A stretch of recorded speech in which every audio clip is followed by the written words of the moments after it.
It's Saturday night, June the 1st, 2024, and I'm sitting here at our home's balcony writing the script for today's podcast.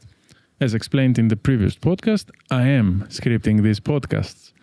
And judging by the reception of the last podcast compared to the one before, where I didn't use a script, I'll keep this podcast scripted. It seems that I'm not the only one preferring a script after all. So, what are we talking about today? We are talking about setting daily newsletters, the Google document leak that happened this week, and growing on X, formerly known as Twitter. Yes, at some point I need to start talking about gambling, as that gets me more views. That's where I have experience, expertise, authority, and trust, satisfying Google's EEAT signal for better ranking. But for the time being, my focus is on web publishing, as I'm trying to recover a website from Google updates. Besides, according to the recent leak, there are far more important signals for ranking your website higher in search results. So, let's begin. So I managed to send a newsletter every single day this week.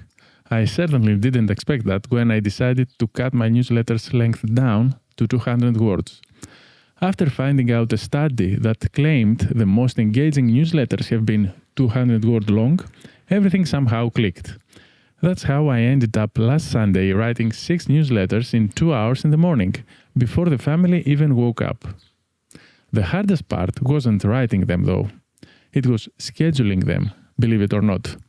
You see, I like publishing whatever I write immediately. That's why I'm having trouble making videos more often, I suppose. I want to produce the content as quickly as possible. I want people to know of what I just created. And scheduling, instead of immediately posting the 6 short articles I had just written, was definitely challenging for me. There are pros and cons to this workflow as I found out. Let's see the cons first. I noticed that the open rate of my newsletter dropped significantly with each new letter I sent. I expected that. My newsletter subscribers weren't used to receive a newsletter from me every day. I didn't even let them know of my new brilliant idea of sending a daily newsletter. So the first letter was received quite well, since it had been 2 weeks since the previous letter. That newsletter was also about gambling, which resonates with my audience the most, as a big part of my subscribers have followed me because of my experience in gambling. I'm sure when they received the second letter on the very next day, there must have been some funny looks. By the end of the week, open rate had dropped to half of the normal open rate. Still, that wasn't the biggest con.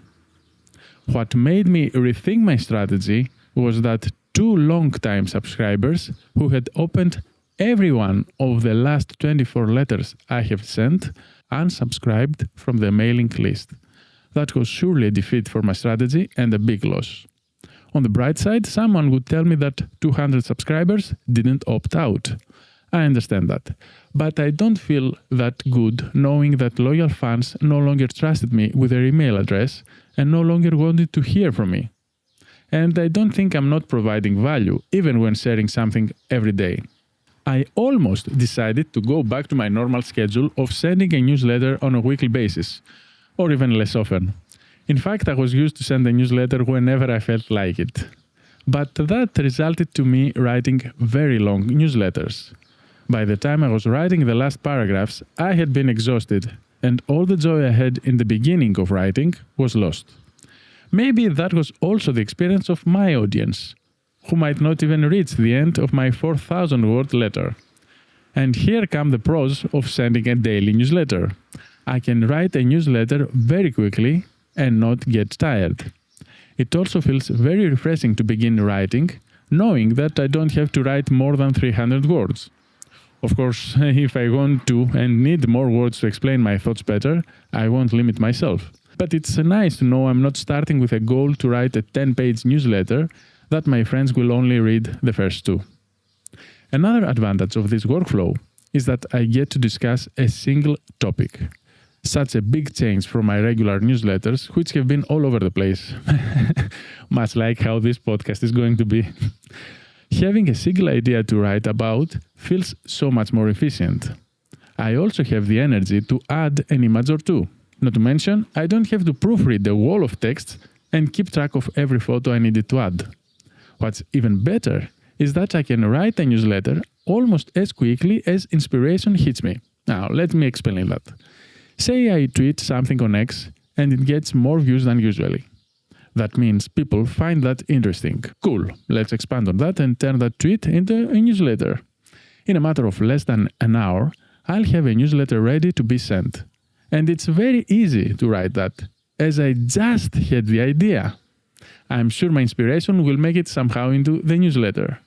Too bad though, not many subscribers seem to be opening them.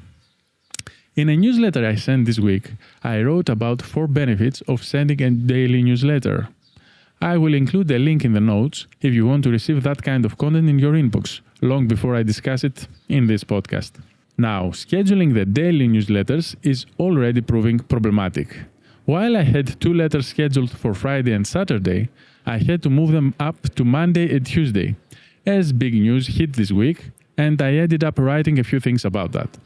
So the scheduling doesn't seem to work that well. For instance, say I prepare 7 newsletters for next week, and then on Wednesday something big happens that everyone is talking about, and it happens to be in my field of expertise.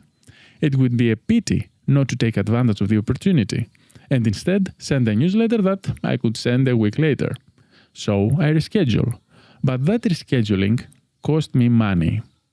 For the time being, I'm thinking of not scheduling my letters.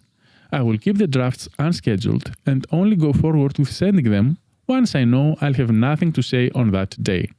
It makes sense to me now that I've sent a daily newsletter this week. Perhaps it will change, but I'm experimenting a whole bunch of stuff currently, and the daily newsletters is one of them. Funny how many things you learn by doing compared to thinking of doing. What do you think? Do you unsubscribe if your favorite creator emails you every day? Where do you draw the line? Let me know in the comments. Now let's move on. This week there was a big leak in the SEO world. You know, the world where everyone is nagging about Google and everyone is guessing what works for ranking high in the search engine results. Well, say no more, as the leak was just about that. Finally, after years of guesswork, SEO experts and agencies got to confirm what we already knew actually takes place. According to the leak, which was confirmed by Google itself, page titles are very important for ranking. What's also important is the user's behavior. And how does Google know how people are browsing the internet? Well, by using Google Chrome. It turns out, based on the clicks a user makes while using Google's browser, Google determines if the websites are valuable or not, and if the user is happy visiting them by monitoring the user's behavior, which is a major signal for Google to rank those websites higher. Did they read the whole article? Did they click back immediately? How much time did they spend on the website? Did they visit more pages on that website? As a result, yes, we confirmed that we need to create content for the user and not for the search engine robots. No surprise there again. There were a few disturbing mentions in the leaked documents though, like a mention of a signal by the name small publisher site. Does that mean that Google categorizes small websites as small publisher sites? And if it does, is that a good or a bad thing? Does Google derank a website that carries that trait? There's no direct correlation, but the SEO industry has every right to worry, given by the current state of Google's engine, where big brands and websites outrank niche sites that have been producing really helpful content for years. Rand Fishkin made a very nice video about the leak, giving out a few recommendations for every small web publisher out there. I've been following Rand for 10 years ever since he used to run Moz, an SEO company. I'll link to his video in the podcast description, which, by the way, is on his new company's website, SparkToro, as he's no longer in the SEO business. So one of his recommendations is to use a prominent person as the author of the articles. Instead of hiring a few no-name freelance authors to write articles, it's now better to spend that money on one credible author who is known in the specific industry that the article or the brand is about. That reminded me of the authorship tag that we were after many years ago when we were publishing blog posts. Back then, it must have been about 10 years ago or so, Google showed a profile pic of the author next to the results. So, if your article was well received and climbed up to the first page of Google search engine, your profile pic appeared next to the blog's title, making the link stand out even more, leading more people clicking on your article. So, we were all after making flashy profile pics back then. Yep, as web publishers, we are always after every trick in the book to get that click from the Google user. SEO main goal certainly hasn't changed all these years. It's the SEO practices that change. Now, the main complaint is that Google serves its own result in search queries based on its AI. And that's what all the fuss is about, as AI overviews have come into play for American internet users, where the first result is the result of Google's AI scraping a bunch of websites, stealing their content, and coming up with a short answer for the user's query. Every small publisher is angry. Google stole my content. Google is stealing my traffic. Google is using AI to create content. Well, while stealing is obviously not acceptable, I sent a newsletter on Saturday explaining why I don't think it's Google's fault for my website losing rankings. Yeah, sure, I dropped in Google rankings, but if I'm going to blame Google for that, how can I fix that? By asking Google to restore previous rankings?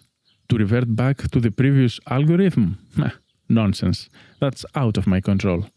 What I can control, though, is creating more helpful content, fixing the mistakes I've made, and diversifying my traffic sources. I can even launch a new YouTube channel for that website and take advantage of my filmmaking skills. That's all in my control. Will they lead to better rankings? I honestly don't know.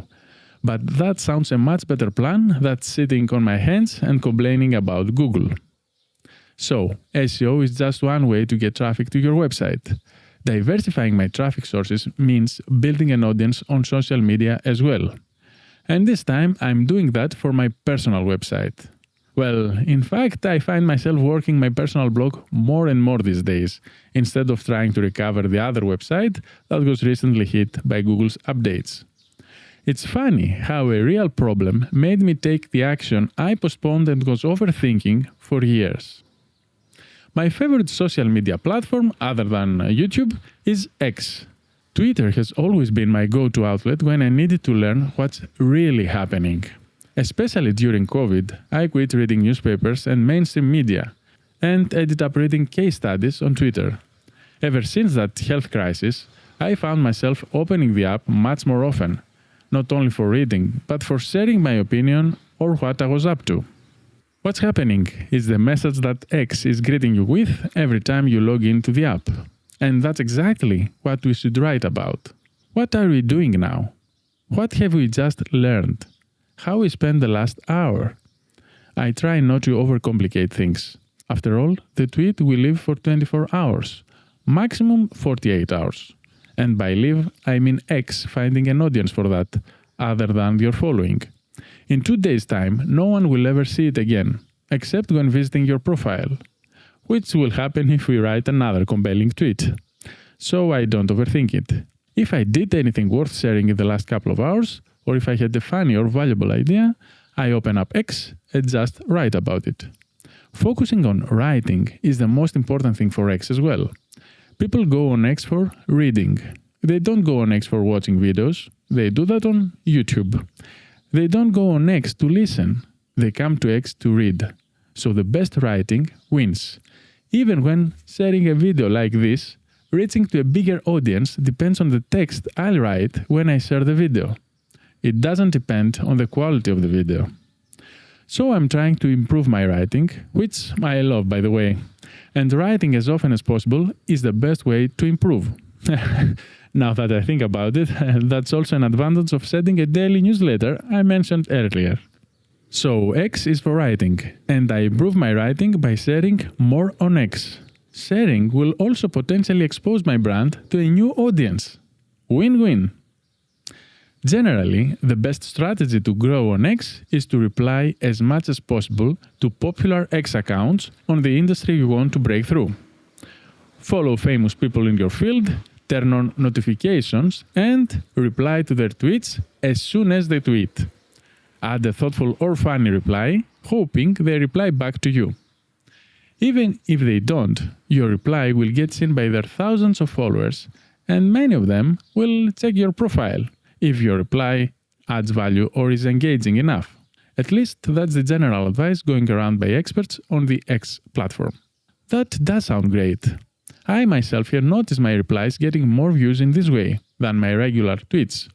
And yes, people are checking my profile.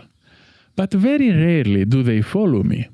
Maybe it's because I haven't written a good profile bio even after modifying it 1,000 times. Maybe it's because I'm not interesting enough. But this week I figured out that replying isn't the best strategy to grow on X. Popular people quoting you is. And that's a universally best strategy. You want to sell a product? Get a celebrity to talk about it. You want maximum exposure for your service? Have a famous person endorse it. You want people to hear of you? Network with popular people.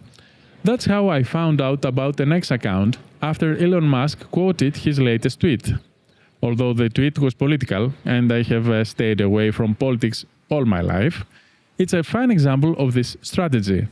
Elon's tweet gathered 50 million views, and the small account ended with 20,000 more followers in a single day, which is 10 times more the followers they were getting in a month. Of course, they didn't sit on their hands as they were enjoying their 15 minutes of fame. They immediately tweeted that they were writing a newsletter to get sent the following day on the story Elon had posted, prompting new viewers to subscribe. That's free targeted advertising. I'm sure their newsletter subscriber count increased substantially during these days. I've documented this with screenshots on X if you want to check it out. I'll leave a link to that in the podcast's notes, as I don't want you to spend hours on my X profile searching for it. So, time to edit and publish this podcast. That's the third podcast I'm uploading in a row with no other video in between. I don't want to turn my YouTube channel into a podcast, so I'll have to go back producing my normal videos that get much more views. It's just that the podcast is a great way to keep in touch with you, and producing a podcast is so much easier, like sending a daily newsletter is. But rarely does easy lead to success. And a like from you leads to this podcast reaching out to more people who might enjoy the podcast as much as you have. They and I will certainly appreciate that. Γεια χαρά.